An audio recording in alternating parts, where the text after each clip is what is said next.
പീയൂസ് പത്താമൻ മാർപ്പാപ്പായുടെ കാലത്ത് കേരളത്തിലെ കത്തോലിക്ക സഭയെ ഭരണസൗകര്യത്തിനു വേണ്ടി തെക്കും വടക്കും എന്ന് രണ്ട് വിഭാഗങ്ങളായി വിഭജിക്കുകയുണ്ടായി. ഇതിലെ തെക്ക് വിഭാഗത്തിന് കോട്ടയം രൂപത എന്ന് പേരായി. പിന്നീട് അത് ക്നാനായ പള്ളി, ക്നാനായ സമുദായം, ക്നാനായ സഭ ഇങ്ങനെ വിവിധ പേരുകൾ അവകാശപ്പെട്ടു തുടങ്ങി. ഇതിൻ്റെ യഥാർത്ഥ വസ്തുത എന്താണ്? കോട്ടയം രൂപത സ്ഥാപിതമായപ്പോൾ വരെ അല്ലെങ്കിൽ അതിനുശേഷം കുറേ അധികം നാൾ വരെ തെക്കുംപാവൂരെന്നാണ് അറിയപ്പെട്ടത്. ഇന്ന് ക്നാനായ എന്ന വാക്ക് പൊതുവെ കുറവായിരുന്നു. തന്നെയുമല്ല, ഒരു ജാതീയമായിട്ട് ഒരിക്കലും രൂപത കൊടുക്കുകയില്ല. അത് ഒരിക്കലും കത്തോലിക്ക സഭയിൽ ഇല്ലല്ലോ. എല്ലാ ജാതിയിൽ നിന്നുമാണ് ആൾക്കാരാണ് ഇതിൽ ചേർന്നിരിക്കുന്നത്. അങ്ങനെയാണല്ലോ ക്രിസ്തു പറഞ്ഞിരിക്കുന്നത്. വ്യക്തമായിട്ട് പറഞ്ഞാൽ ക്നാ എന്ന വാക്കിന് ഒരു എറ്റിമോളജി ഇല്ല എന്നുള്ളതാണ് സത്യം. കോട്ടയം രൂപത സ്ഥാപിച്ചു എന്ന് പറയുന്നത് രണ്ട് ദിക്കുകൾ തമ്മിലുള്ള വിഭജനമായിരുന്നു മാർപ്പാപ്പ ഉദ്ദേശിച്ചെന്ന് മുള്ളായിൽ വളരെ വ്യക്തമായിട്ട് സൂചിപ്പിച്ചിട്ടുണ്ട്. രൂപതയിലെ രൂപതാധികാരികൾ ഇതിനെ തങ്ങളുടെ ഭാഗമാക്കി അതിനെ വിഭജിച്ചെടുക്കാൻ അല്ലെങ്കിൽ സമുദായത്തിന് വേണ്ടി പ്രത്യേകമായി തന്നതാണെന്ന് സ്വയം അവർ സൃഷ്ടിച്ച ഒരു മിത്താണ് എന്നാണ് ഞാൻ അതിനെ വിശ്വസിക്കുന്നത്.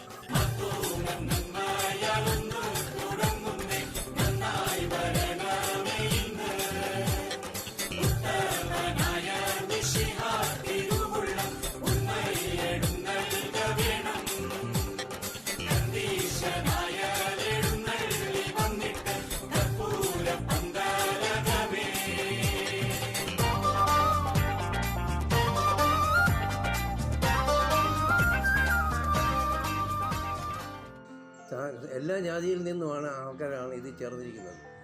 അങ്ങനെയാണല്ലോ ക്രിസ്തു പറഞ്ഞിരിക്കുന്നത്. ആകയാൽ നിങ്ങൾ പോയി സകല ജനതകളെയും സ്വീകരിക്കുക എന്നാണ് പറഞ്ഞത്. എന്നാൽ ഇന്ന ജാതി ഒഴിവാക്കണമെന്നോ ഇന്ന ജാതിയെ മാത്രമേ എടുക്കാവുള്ളൂ എന്നോ പറഞ്ഞിട്ടില്ല. സഭയെ സംബന്ധിച്ചിടത്തോളം അങ്ങനെ പറയാൻ പാടില്ല, അങ്ങനെ പറഞ്ഞിട്ടുമില്ല.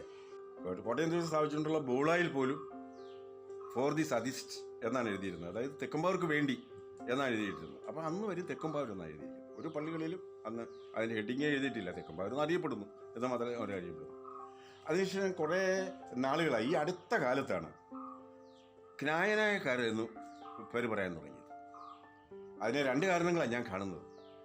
ഒന്ന്, ക്നായിത്തൊമ്മൻ ഒരു കച്ചവടക്കാരനായിരുന്നു. ഒരുപക്ഷെ ക്നായിത്തൊമ്മൻ്റെ അനുയായികളായിട്ടായിരിക്കാം എന്ന് പറയുന്നത്. അതിവിടെ ലോക്കലായിട്ടുണ്ടാക്കിയ ഒരു വിഭജനമാണ്. പക്ഷേ ആ വിഭജനത്തിൽ തന്നെ അവർ തന്നെ ഇവിടെ വന്നപ്പോൾ മാക്കിലിനോട് ചോദിച്ചു, ഇവിടുത്തെ ജനങ്ങൾ ചോദിച്ചു, എന്തുകൊണ്ട് ക്നാനായക്കാർക്കായി രൂപത ചോദിച്ചില്ല എന്ന്. അപ്പം അന്ന് മാക്കിൽ പറഞ്ഞത്, ക്നാനായക്കാർക്കെന്ന് പറഞ്ഞാൽ ജാതീയമായി പോകും, നമുക്ക് രൂപത ലഭിക്കുകയില്ല. അതുകൊണ്ടാണ് തെക്കുംപാവൂർക്കെന്ന് പറഞ്ഞത്. തെക്കും വടക്കും എന്ന രണ്ട് ദിക്കുകളായി മാത്രം മാർപ്പാപ്പയെ ധരിപ്പിച്ച് കബളിപ്പിച്ചെടുത്തതാണ് രൂപത. തൊമ്മൻ കിനാൻ എന്നാണ് അദ്ദേഹത്തെ അറിയപ്പെട്ടിരുന്നത്. കിനാൻ എന്ന വാക്കിൻ്റെ അർത്ഥം ചാഴികാടൻ്റെ പുസ്തകത്തിൽ തന്നെ അദ്ദേഹം രേഖപ്പെടുത്തിയിട്ട് കച്ചവടക്കാരൻ, മെർച്ചൻ്റ് എന്നുള്ള അർത്ഥമാണുള്ളത്. അപ്പോൾ അതിന് ക്നാ എന്ന വാക്കുമായിട്ട് എന്തോ ഒരു ശബ്ദ സാമ്യതയുള്ളതാണ് ഒരു സാധ്യത ഞാൻ ചിന്തിക്കുന്നത്. പിന്നെ മറ്റൊന്ന്, ബൈബിളിലും ക്രൈസ്തവ യഹൂദ മതങ്ങളുമൊക്കെ ആയിട്ട് ബന്ധപ്പെട്ട ഒരു വാക്കാണ് കാന. ആ കാനായും ഇതുമാതിരി തന്നെ എന്തോ ഒരു ഒരു സിമിലാരിറ്റി ഈ ക്നാ എന്നുള്ള വാക്കുകളുണ്ട്. പക്ഷെ അതിനേക്കാൾ ഉപരി എനിക്ക് മനസ്സിലായത് ഇപ്പോൾ തെക്കുംപാവൂരെന്ന് പറയുന്നത് തന്നെ അവർക്ക് ഇഷ്ടമല്ല. അപ്പോൾ അതിന് കാരണം ഈ തെക്കുംപാവൂരുടെ ആ ഒരു അടിസ്ഥാനം, ആ ഗ്രൂപ്പിൻ്റെ അല്ലെങ്കിൽ ആ സമുദായത്തിൻ്റെ അടിസ്ഥാനം ഇട്ടത് ക്നായിത്തൊമ്മൻ ഇവിടെ വന്നതിന് ശേഷം ഒരു ഇന്ത്യൻ സ്ത്രീയെ കല്യാണം കഴിച്ചു. കച്ചവടക്കാരൻ എന്നുള്ള നിലയിൽ അദ്ദേഹം ചേരമാൻ പെരുമാളിൻ്റെ വലിയ പ്രീതിക്ക് സംപ്രീതനായി.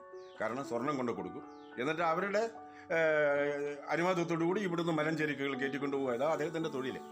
അങ്ങനെ ഒരുപക്ഷെ ഏതെങ്കിലും ഒരു പീഡനകാലം ഉണ്ടായപ്പോൾ അദ്ദേഹത്തിൻ്റെ കൂടെ വന്നിരിക്കാം, കുറേ ആളുകൾ വന്നിരിക്കാം, അതിനകത്തില്ലെന്ന് പറയാൻ പറ്റില്ല.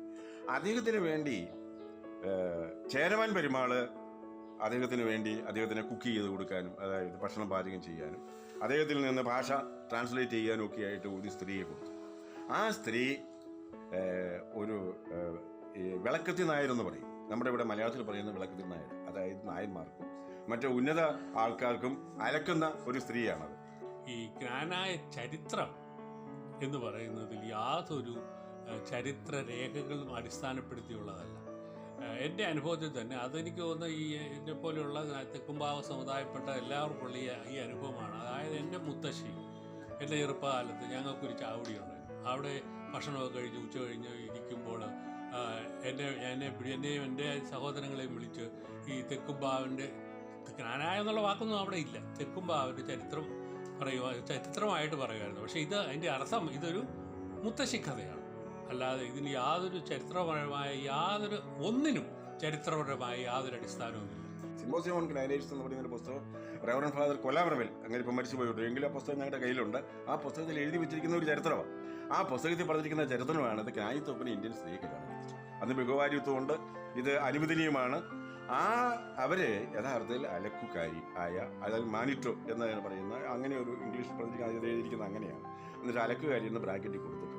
അവരിൽ നിന്ന് ക്നായിത്തൊപ്പിന് കുട്ടികളുണ്ടായി.